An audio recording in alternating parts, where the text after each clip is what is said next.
Welcome, Overholics, to the 26th episode of the Sales Call Overhaul podcast and Facebook Live show. Thanks for being with us today.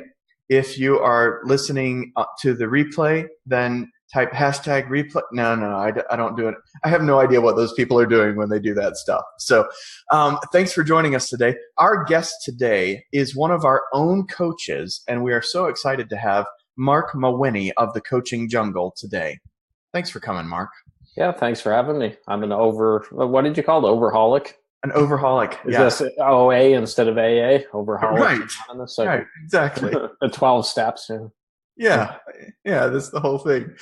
If you want your sales calls overhauled, if you want to become an overholic with us, then message our Facebook page at facebook.com/salescalloverhaul.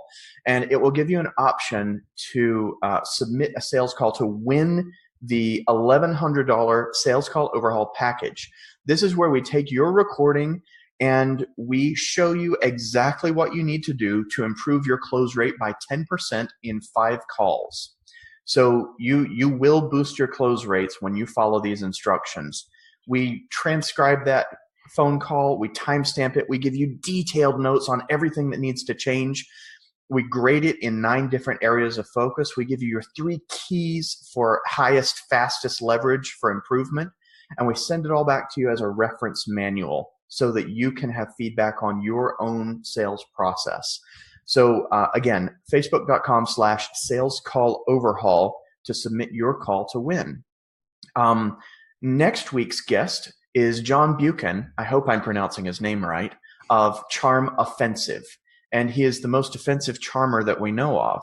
So we're very excited to have him. Let us know who you want as a guest, because we're always interested. And Marc, I would say the same for you. I want to know who's a good guest from you. So I'll ask you after the show.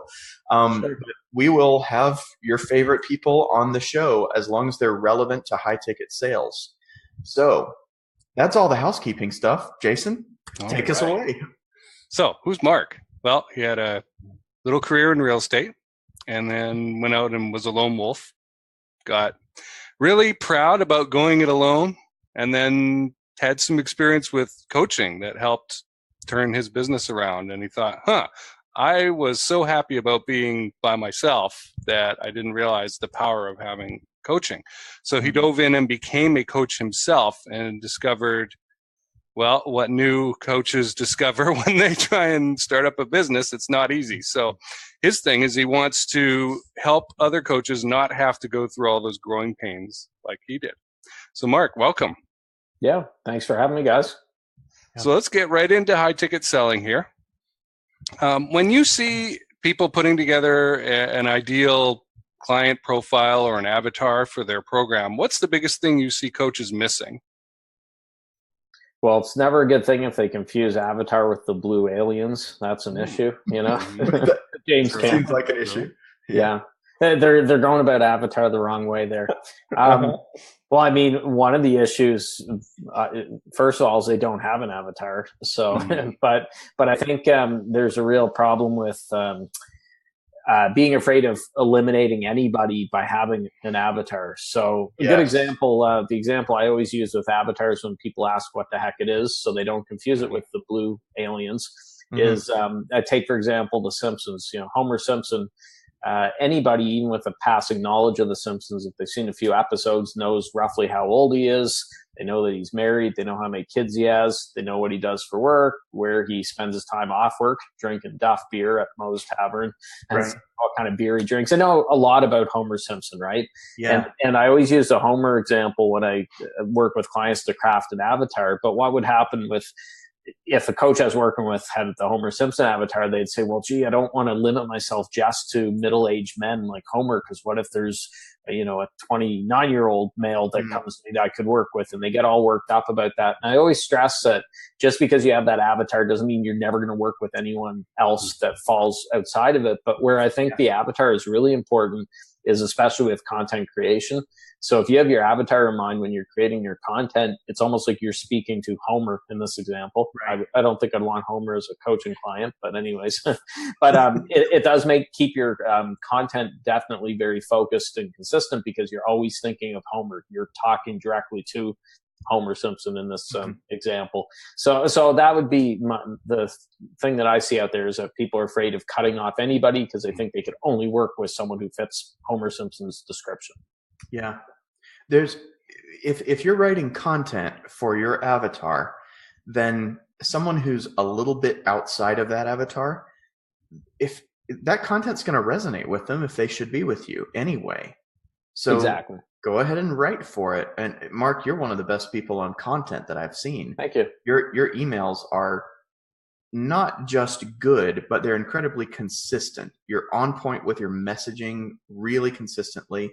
You stay interesting, and it's every single damn day, man. Intimidating almost. Yeah. And you're ready to strangle me recently because I sent 6 or 7 emails out on Monday because I was doing the final push for my deadline for my print newsletter. But but the reason why thank you for the compliments, by the way, but the reason why I think my content is good is that for one, practice from doing it so often, but also I took the filter off, and I'm not afraid of offending people. So I think that's very important, and we'll probably talk about that today with some other stuff, but there's way too many coaches, service providers who are in that mushy middle. They're absolutely afraid of offending anyone. God, I put up a post on Facebook earlier this week asking if Donald Trump should be awarded the Nobel Peace Prize. Obviously, I don't care if I offend some people. Right. It got the engagement. Let's dive right in. Yeah. So actually, the rest of today, let's talk about Trump now. That's one of the rare political posts. I don't talk about politics a whole lot, but when it comes to business, I'm not afraid of offending people because I'd rather be interesting and polarizing, drive away the people who aren't the right fit for me, than be in that boring, mushy middle. Because God, there are a ton of boring people out there online. There's way too many. So I saw an interesting example of this. Jason, you tell me if we run out of time on this, but you know who Danielle Laporte is? Oh yeah, I've been following. Have you seen what's going on with her in the last day or two? Yeah. She offended a core part of her target audience, of her ideal avatar, due to some less than perfectly thought out the way she was putting images together with her content regarding one of her posts. She has a lot of, Mark, what you might call social justice warriors in her audience. I don't pity her. She can have them. Right. But that's the audience she's chosen, right? Yeah. And so she put out some stuff that was really not resonating with them.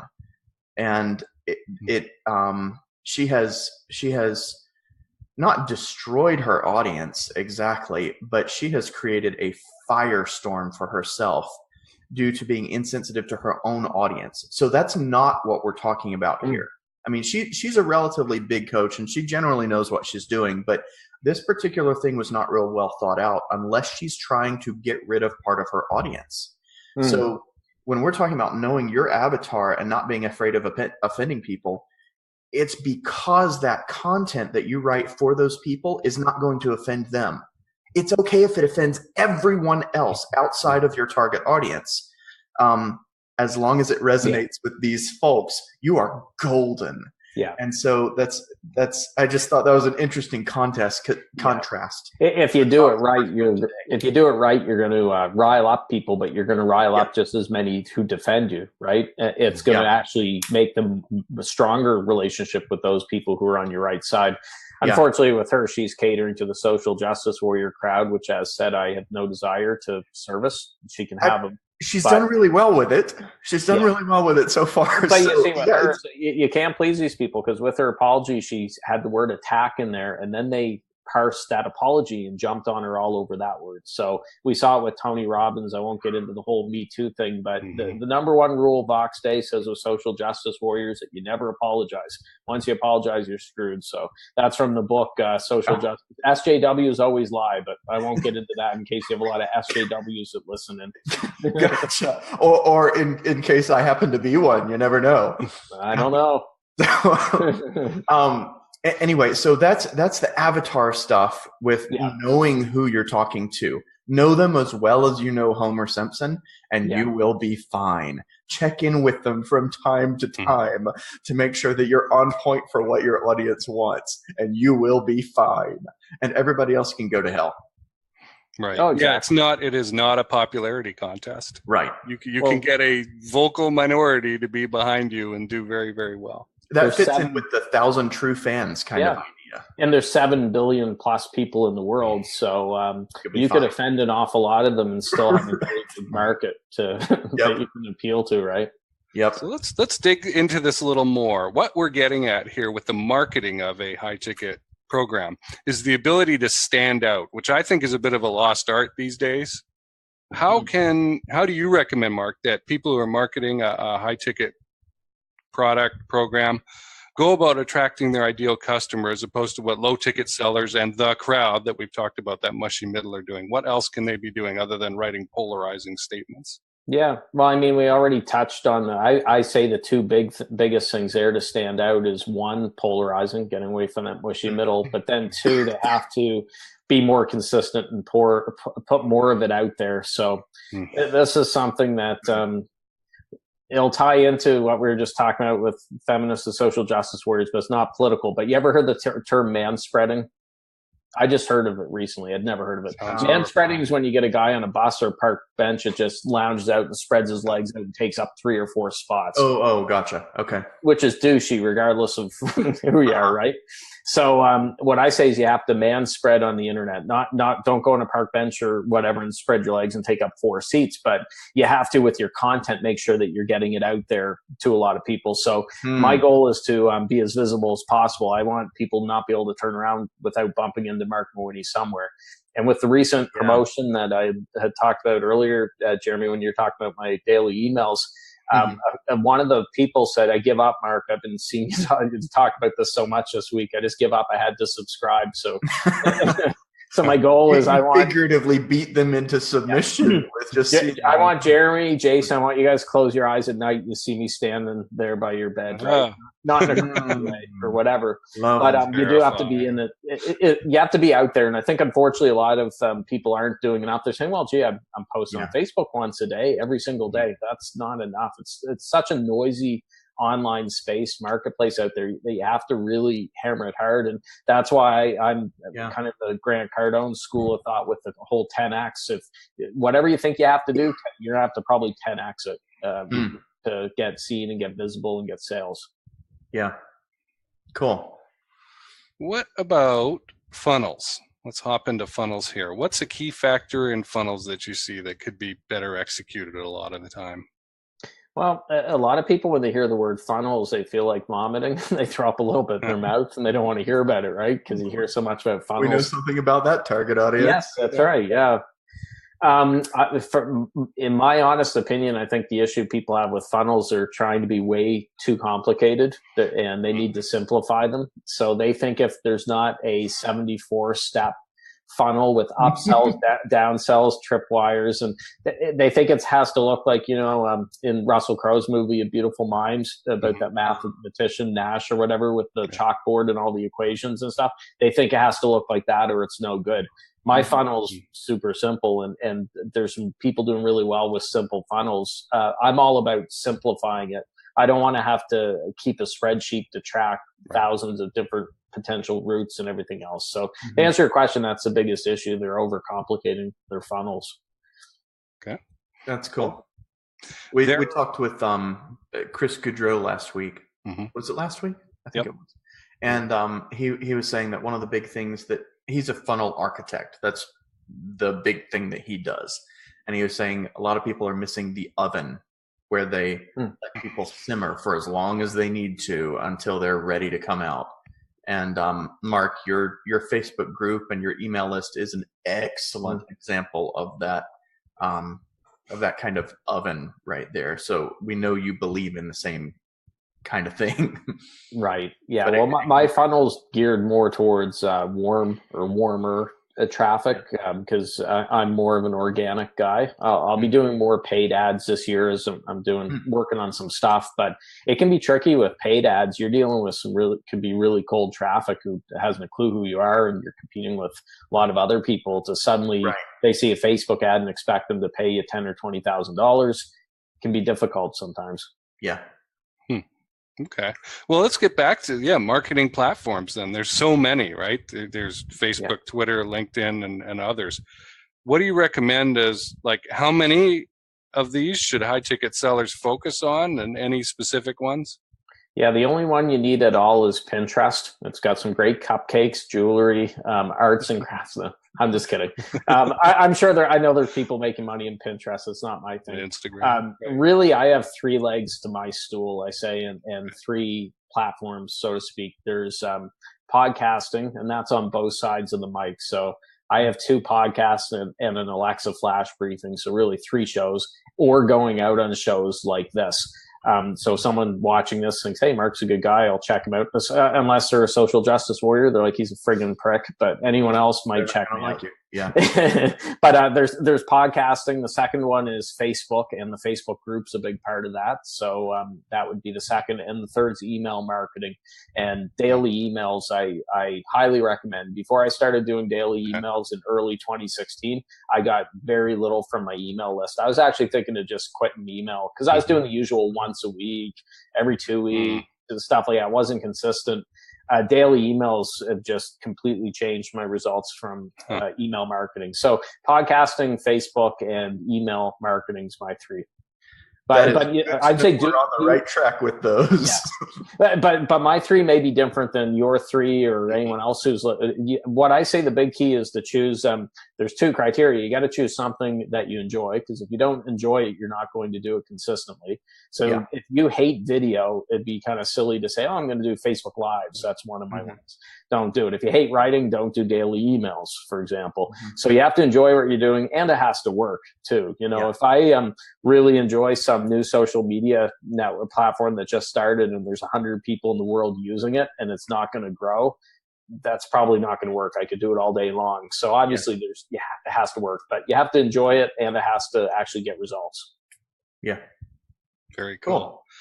Do you view email marketing as your own platform, your own turf, as opposed to somebody else's, like Facebook?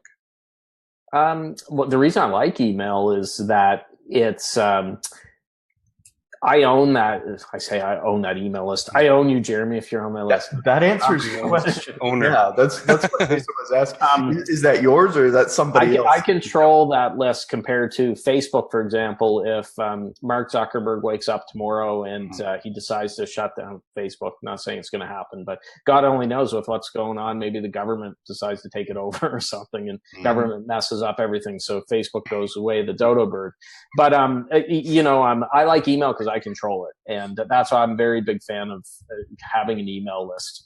And then you're not Facebook groups. I mean, I love Facebook groups. I don't see them going anywhere, but who knows? Maybe Facebook makes a change and suddenly Facebook groups aren't the same as before. So you don't want to put all your eggs in one basket. But that's why I like email compared to social media. Is it's not owned by somebody else. It's a direct line me right into that person's inbox.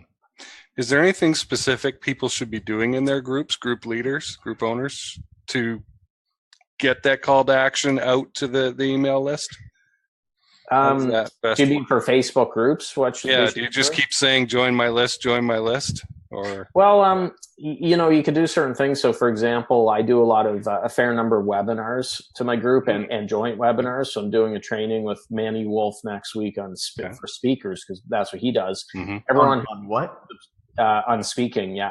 So everyone who subscribes or registers for that webinar gets onto my email list, for example. So in a perfect world, I would have people in my Facebook group, on my email list, connected with me on my personal Facebook. They'd be on my LinkedIn, everywhere else. But I want them on as many places as possible. But if given a choice, I would most like to have them on my email list. So I don't get me wrong, I like having a Facebook group with, I think we're at 12,500 people or whatever.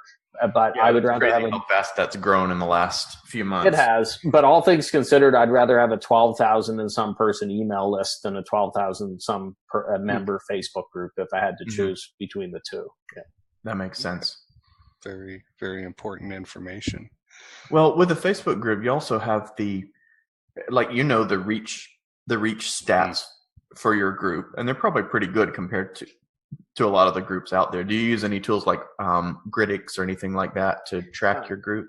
Well, he's going to kill me if he's watching this, because I know Stefan, who started Gridix, but I've met him in person before. But I actually use the Group Insights tool now, the native one for Facebook. So gotcha. I used Gridix for a while, but then Facebook, of course, brought in its own insights. Mm-hmm. And there's a little tip for anyone who owns Facebook group. Share those insights with people, things showing what percentage is for genders in the group, group growth, what's the most popular cities for members of the group, and so on. Whenever I do it about once a month, the most engaged members, you get the list of 15 of the top engaged or whatever. Whenever I share that roughly once a month, people love it. It gets a lot of engagement and a lot of people looking at it. So there's a tip for anyone with a Facebook group. Yeah. So you can tell how many people, what percentage of people ever see a post from your group, right? That's a good question. Full disclosure, I'm not sure. I know with the Facebook fan pages, you can dive right into all that stuff. Gotcha. I think that could be the fan pages. I don't recall with the groups ever seeing that myself, but you could see all sorts of things for the Facebook groups. Yeah. Cool. Okay. So we know high ticket sellers should be concentrating on getting on podcasts. That's part of their activity to generate awareness, right? You do this, we do this and that. But I'm wondering what the best approach is in your opinion. You could focus on getting as many podcast appearances as you can so that you have this enormous list of look what I was on, I must be awesome, right? Mm-hmm. Or you could laser focus in on a few highly respected shows in the field that you want to be known in. Which do you think is better? I'm a big fan of the first option. The quantity, I won't say over quality because they're still good shows, but I'll go on any show whatsoever. Now, that being said, the asterisk I'd have is if someone invited me on and they have a Beanie Babies fan show or something, right. I'm not into Beanie Babies, so that one's probably not a good fit. Or if it's a Grey's Anatomy podcast, I don't watch Grey's Anatomy. So, but for the most part, 99% of the time, I'm going to go on a show. Now, Gary Vaynerchuk, speaking of Gary Vaynerchuk, has a video on YouTube people could check out. And I think it's called 1 is Greater Than 0. And I recommend people check it out. So it's 1 is Greater Than 0. And what he talks about in that, in the early stages, he went on absolutely any show he could. And he said, stop thinking you're bigger than you actually are, especially if you're starting out. And I've seen people turn their nose up. Oh, that's a new show. I don't want to go on it. They probably only have 100 listens or downloads per episode. Well, think about if you had a chance to have 100 people in your living room to hear about your business and for you to talk to and they see you as an expert. That would be pretty cool, right? Or if you had 100 people in your backyard, that would be cool. But for podcasts, people turn their nose up and think, oh, that sucks. I only want to get on Entrepreneur on Fire. Or I want to get on, Tim Ferriss's show and stuff like this. And but you're not going to get there until you've. Or if you fluked out and you got on those shows, you're going to suck, right? So I was on EO Fire in October of 2016. Mm-hmm. By the time I got onto Entrepreneur on Fire, I'd been a guest on hundreds of shows because I'm a guest on about 100 shows a year. So I was 100 shows into it. I handled myself, well. I wasn't chewing my fingernails and throwing up and all nervous and stuff because I've done so many of those shows, right? So if that was the first show I ever went on, that would be a little bit nerve-wracking. It's like, 3 million downloads a month and now I'm on EO Fire. Oh God, Right. So especially the early stages, don't be too picky. Just get on to as many shows as you possibly can. It's absolutely free. The return on investment can be incredible. I've gotten clients before on shows that weren't an exact fit for mine. So one I remember in particular, Freelance Transformation with my friend Matt Inglot. He asked me onto the show and I'm like, freelancers aren't really my thing, right? I'm more coaches, but I'm like, oh, what the heck, I'll go on. I got a client from that a year after it was released because I asked him, I always ask him, so how did you find out about me? How did you reach out to me? He said, oh, I heard you on Freelance Transformation. Yeah. I wouldn't have got that client. What kind of client was that? That he was a coach, but he was listening to Freelance Transformation with it. Considered himself enough in that freelance world to be listening to that. I don't know how he stumbled across it or whatever, but for me, I spent 25 minutes going on Matt's podcast. It turned into a client. So, yeah. Very That's cool. awesome. So you help, let's say you help, let's say, Mark, that you help a coach build their program and they sell it and that, and then they start thinking about scaling. And a lot of people run into trouble with scaling. What do you recommend they do about those issues? What have you seen? Well, I mean, it's a great question because I've run into those issues where I've enrolled clients and I'm like, hey, this is great. And then all sounds like, holy geez, there's only so many hours of the day. So perfect example for me, Jeremy, as you know, my group program with 10 clients, 90 days, I've done 10 of those groups. It's wonderful. Yeah, thank you. Yeah, I've done 10 of those since last summer and I really enjoy doing them. But what I've found is that it can eat up a lot of time because I've got maybe a few groups going at once. Then people are reaching out to me in between calls and all this other stuff. It's not just a 1 hour of the group call every week. There's more than that time. So I'm in the process right now, actually, just before I hopped on here, I've recorded changing it to a little bit different delivery system where it's more of a hybrid model, digital delivery. Someone signs up every Monday morning to get the module. Then there's one big group call in the week that anyone can join, whether they're in week 10, week 2, week 5, or whatever. It's just and that way you can do group troubleshooting instead of group instruction and individual troubleshooting. Well, what's happened the last few groups I run them on Zoom just like this. And once we get the people in there, we have to decide, okay, we're going to meet what day and what time for the 12 weeks. So the last group was like trying to negotiate a Middle East peace treaty because they were all over the world. I had someone in Australia, someone in New Zealand, someone in India, somebody in North Carolina, Toronto, and Israel.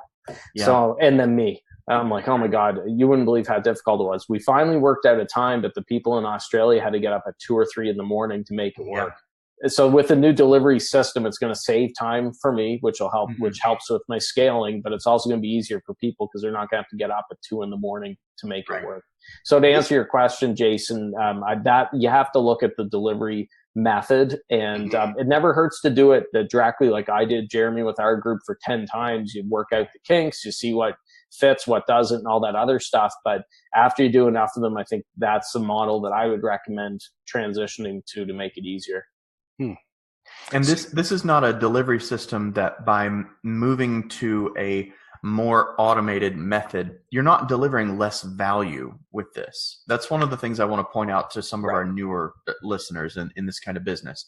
If you're looking at going from an individual coaching program to a group coaching program, or group coaching all live to group coaching, some of it pre-recorded and some of it live, this is not diminishing value just because you're changing the delivery method, just because you can do it in less time.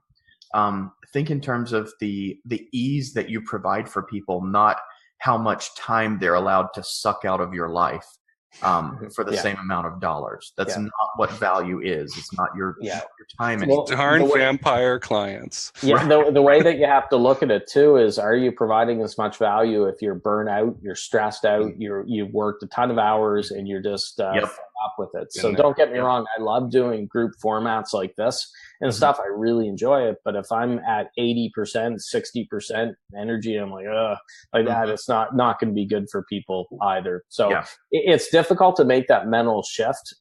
You definitely have to take a little bit of a leap of faith there, because a lot of people cling on to what you're talking about, Jeremy, where they feel like they have to be delivering it. And the example I use is back in my real estate days. I started selling real estate back when I was 21 years old.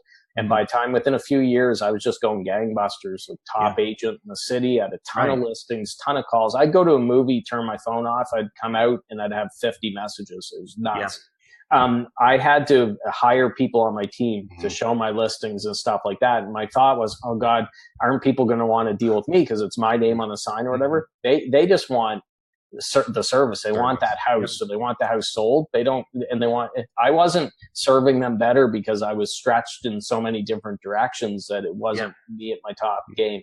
So I've taken that approach with coaching that I had in real estate as well. And I'm in the middle of that now. It's interesting we're talking about that now because that's launching soon, that new format. And that's why I changed it. Okay. It's an interesting thing to think that we might be egotistical in trying to provide lots of value that way, isn't it? But they don't care about getting it from us. unless we've put our ego into our funnel really hardcore and that's what they're expecting. But if we make our funnels, if we make our marketing, if we make our content about the results that they get, if we make it caring and sharing about them, then they don't care. They're going to give you a lot more flexibility. As long as you can help them to the result they want, they're going to be very, very happy with you and with your team. Well, if you find yourself having to repeat the same thing a number of times, like me now, I've done 10 different groups, so I've covered the same thing 10 different times. I could talk about it in my sleep, but where I'll have it in the new format with the video, I could just say, hey, go check out this. And I'm not actually doing it a number of times as well. So as coaches or consultants, service providers, we shouldn't be duplicating our efforts that much and doing so too often. It's better to record that video so it conserves our energy, and it'll help with what we chatted about earlier with content creation. If we're not burnt out on that end with the actual fulfillment of the coaching or the service, then we'll create better content and draw more people to us. Yeah. Now you've got some scaling experience, not just in the fulfillment arena. You've run sales teams as well. Yeah. For real estate. Yeah. I want to emphasize that Mark really knows what he's talking about with how to scale up various things. I don't remember how many people you told me. It's been a while since we even mentioned it. Well, I had 100 people on my team, and then the house of cards collapsed. So I know about scaling down. I was able to change from 100 agents and employees to 0 in a matter of like that. Scaling in both directions. Lessons learned from that, but I did. It's interesting. I've applied a lot of lessons from what I learned, the good and the bad, from real estate over to coaching, and I just hired a full-time VA team back a few months ago, and they did excellent to deal with and stuff. But I won't make the same mistakes that I made through the real estate end of it. So it was an expensive lesson, but lesson learned, and you couldn't learn it in a book. That's the only way. Speaking of which, would you care to share any of that with us right now? Some of those expensive lessons, because we've had lessons so far that we feel have been expensive, but we know a year from now they would be way more expensive. We would rather learn them now. So now I'm not trying to say I didn't make mistakes. I grew too big too fast, and there are different factors. Our market really cooled off and stuff, but I was too aggressive with growth. I was opening up new offices and all this stuff. I paid out too much when I look at what I paid my team, because all the motivational personal development books that you read are always like, treat your people well. So I was doing bonuses and friggin' TVs and all this other stuff. And that worked great when things were rolling. Once the gravy train stopped, it was like friggin' Lord of the Flies. I was Piggy with the boulder thrown on my head, and everyone's beating me up with sticks now. So I made mistakes, and I'm not trying to say that I didn't, but I did. I was too generous with the pay and with the bonuses, because I always thought you pay more, you get better quality people and all that. Hey, that's what the books say. If I were doing that now in a bricks and mortar team, I would pay less. It's part of the reason why the team I hired is in the VAs are in the Philippines. Not to knock North Americans, but I talked to VAs that were charging $60, $70 an hour. Philippines, you could be paying $2 an hour, $3 an hour. And as long as their English is good and stuff, which mine is, the team, great. I would much rather pay $2 an hour than 60 or 70. So that would be one of the big lessons with a big part of the growing. You hear a lot of people talk about growing too fast, but is that kind of the core of not keeping enough in reserve and not? Well, for me, my problem was I assumed when I had a team of 15 people, for example, for agents, they had great numbers on average, because we were really close. I could keep an eye on them. There were some real superstars there.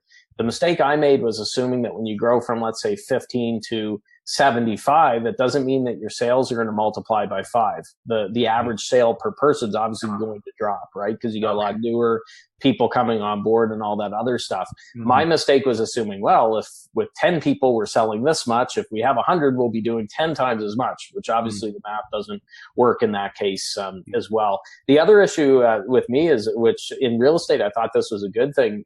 Being a nice guy sucks in business. It's horrible business strategy. Everyone's always like, oh, be a nice guy or whatever.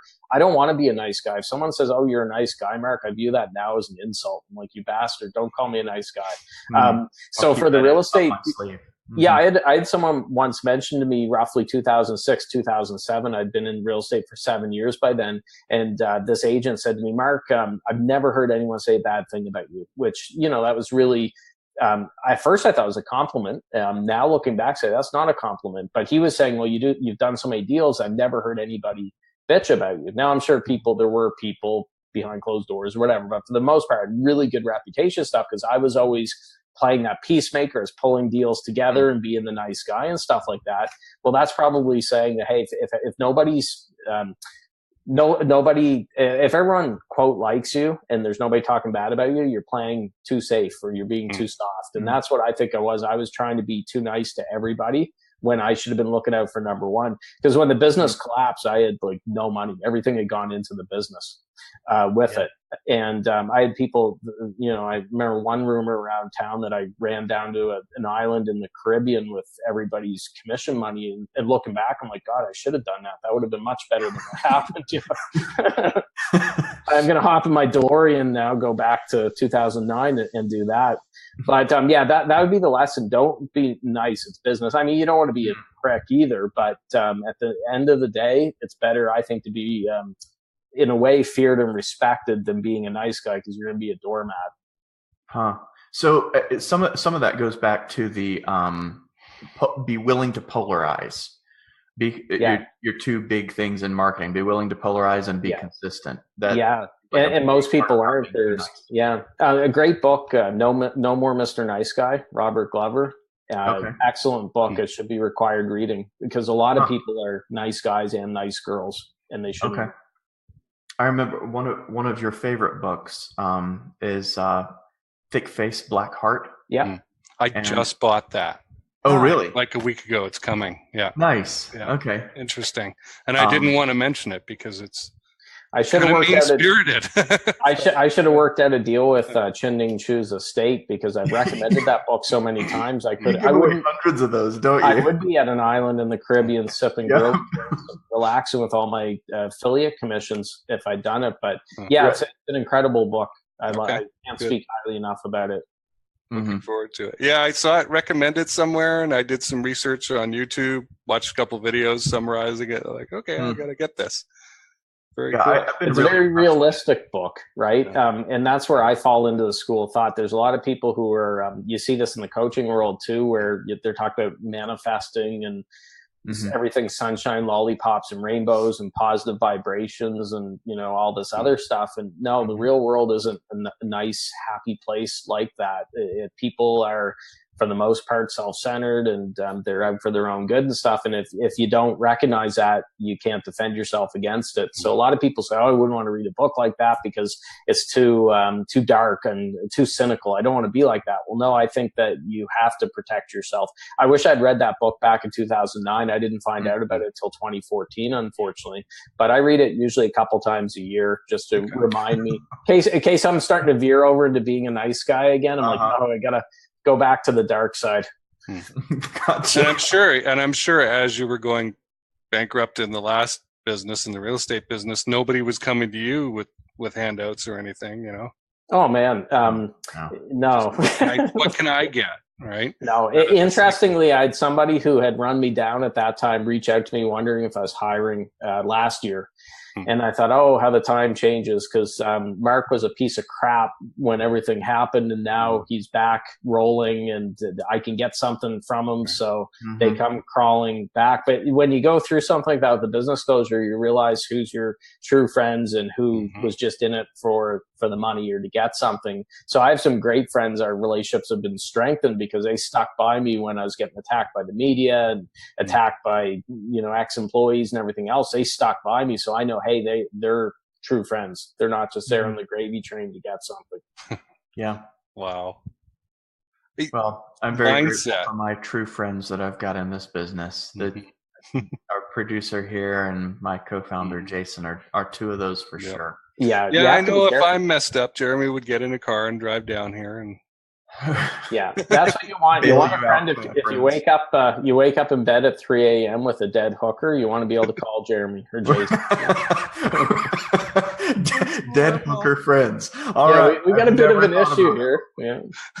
I've always called those Jacksonville friends. I lived about 3 hours away from Jacksonville, and I was like, if I called any of this list of people with "I'm stuck in Jacksonville, can you come get me right now?" They would do it. That's how I've always termed it in my head. But those are so important, and it's the hard times that show you. Yeah, that show us. Yeah, very cool. Mindset issues for business owners are probably the number one block to success that I've seen. What does Mark know about mindset issues? He's just a mindset. We're not going to talk anymore about dead hookers. Okay, we'll go. I'd like to move on from that topic. Systemic problems caused by lack of defined processes. How often do you see that? And is that a chicken or the egg question? Do you need the mindset to create the processes, or do the processes create the mindset? Well, I think there's enough people who've actually, quote, made it that you can find out how to do the processes. I think the mindset is much more important. So you see a lot of people nowadays out there teaching tactics, systems, all that. None of that's any good if you have a crappy mindset. So I've always said that when it comes to, let's say, for example, charging higher fees, when the most difficult person to convince isn't anyone out in the marketplace, it's that person in the mirror. And once you can convince yourself, then you're all set. So I raise my prices roughly every 6 months. I've never regretted it. It's always been a little scary, but that's good, because if I'm not scared to raise my price, like I could say, okay, I'm going to bump my fees up $5. Hey, I raised my prices. That's not good enough. If I'm bumping them up 20, 30% or so, that's scary, right? And every time I've done it, I thought, God, I wish I'd done this sooner. I should have with it. But interestingly enough, you get a better quality client. They're more, you guys have heard this all before. They're more invested. They got more skin in the game. My whole goal with my business, I mean, I want to help everybody, obviously.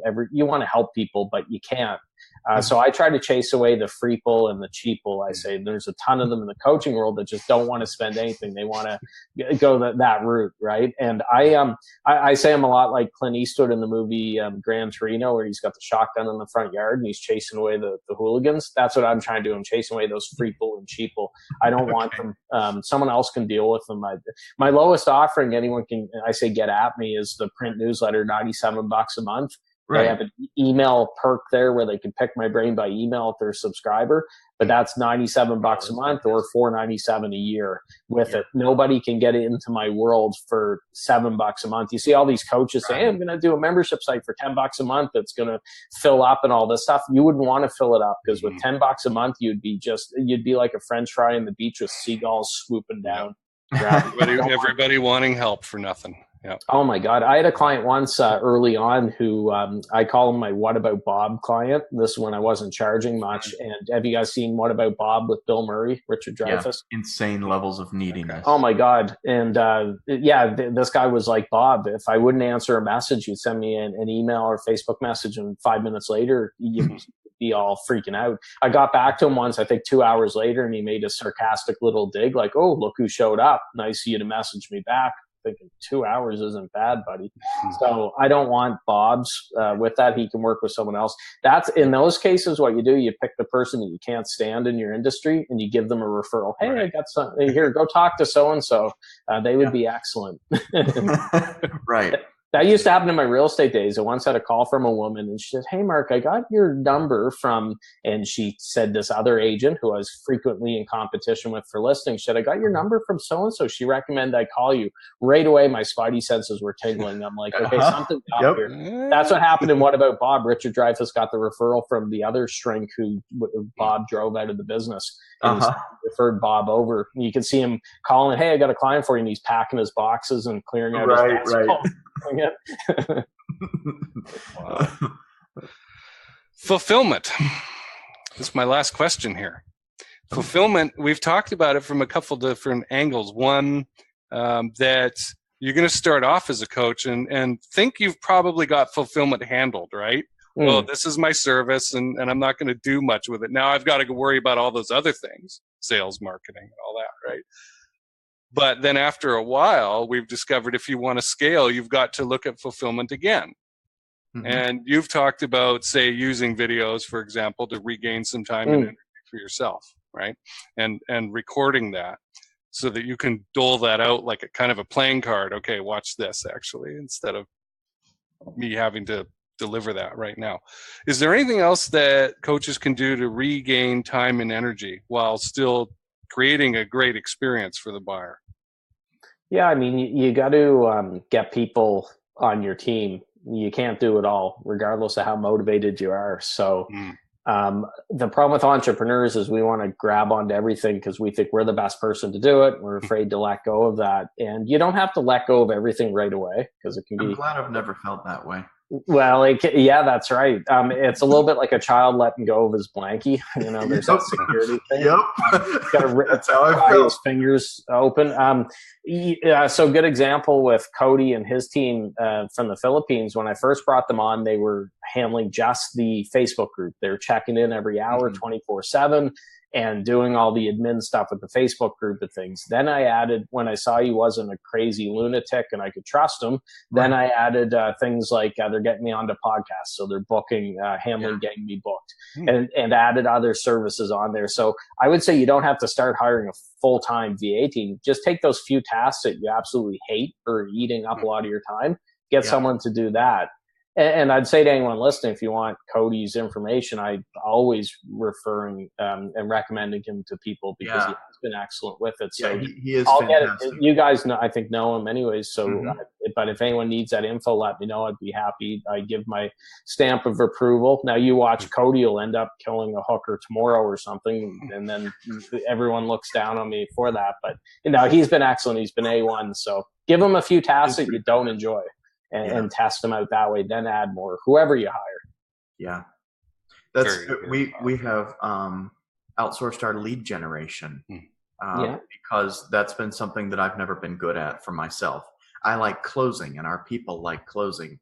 Lead generation in the first place we're not a marketing company. So why? So partnering up with lead generation companies so that we can handle, and this is even letting us handle more clients. We found that the fact of outsourcing and delegating has let us handle more types of clients. We can now work with someone who's really just getting started. They can spend all their time on fulfillment. We can spend all our time on lead generation and sales, and we can get them rolling from scratch. Whereas before, there's no way we could do that. We had to work with somebody who's doing $500 a day in Facebook ads, and they would be able to rapidly scale that up to $1,500 a day. It was busy. And so this is just a totally different equation because we delegated, because we farmed that out to other people. Emson and I have had lots and lots of fun trying to figure out what Jeremy's allowed to micromanage and what Jeremy needs to go hands off from. And I'm by no means a good CEO, but it seems like the more I learn, the more I let go of. It's that seems to be a fairly consistent equation so far, and it feels good. It feels good to be doing more of that. It's tough at first. I went to Mexico in late February, a few weeks after I hired my team. And I was a little, oh God, I got to check in or whatever. But I resisted that temptation, and the world didn't end. Go figure. I thought it possibly would have ended, but it didn't. The sun came up every morning, and all was well. So, and you didn't have to know that immediately. You could find it out a week later, and it still didn't all collapse as soon as you checked in. Exactly. So, Mark, how can people get connected with you? Where should they go? What links should they go to? What should they do? Well, I mean, the main website's naturalborncoaches.com. I'm in the Facebook group, as we talked about, in there a lot. So that's .coachingjungle.com. We'll forward over to there. And that's a great Facebook group. That's one of my favorite Facebook groups. It's grown fast. If y'all want to see a great example of growing a Facebook group quickly, go look at what Mark is doing with the Coaching Jungle group. Yeah. Just don't spam the wall, please, if you come in. What's no that? Spam. I said, just don't spam the wall if you come in, please. Yeah, no spamming, of course. I'm just kidding. Yeah, no, it's been good. It's been 2.5 years since I've been doing it. And the name of the game with Facebook groups are the owner or owners have to take an active interest. If they're not active in it, why would anyone else be active? So I'm posting in that group even now with the size and being a couple years old. I'm posting 3 to 4 times a day religiously in that group. That's even more than I realized. Yeah. Cool. I have much to learn. In our own group. I'm happy if I post once or twice, a day. Wow. Well, that's a lot better than a lot of people. A lot of people are probably twice a week and they think that's fine. And then they wonder why there's tumbleweeds blowing through their group. Yeah. Well, good stuff. So thecoachingjungle.com and naturalborncoaches.com. And we've been in your coaching program, the 10 Clients in 90 Days program, and it was fantastic, even in the first iteration. Or I think I was in the third group that you ran. Thank you. So the great program. And Mark always over delivers. Thank you so much for this. But in your programs, it's just, I knew you for a while before I got into that program, several months at least. And I was even then surprised at how much was in that program. It's absolutely fantastic. Yeah. Thank you. Awesome. Well, thanks for being here, Mark. Stick around if you can for a moment after the show. That would be awesome. This has been the 26th episode of Sales Call Overhaul. Yay. And what we want to be doing also is reviewing your sales calls. So please start recording your sales calls if you're not already. All right. Make sure it's legal for your state or area, but because there's 1-party and 2-party states. But if you can record them, record and listen to them, and you'll learn a lot. All right. Then take your recording, best, worst, whichever one you feel like, and go to our page at facebook.com/salescalloverhaul, message the page, and you can upload that recording there to have a chance to win our $1,100 product, which is the Sales Call Overhaul that we review your call on the show. Yes. Record your calls. Very, very important. All right. Our guest next week is John Buchan of the Charm Offensive. That's going to be pretty cool. And I hope you'll join us then. Record those calls. I'm Jason Canigan. That is Jeremy Pope. And our producer is Emson. Thank you.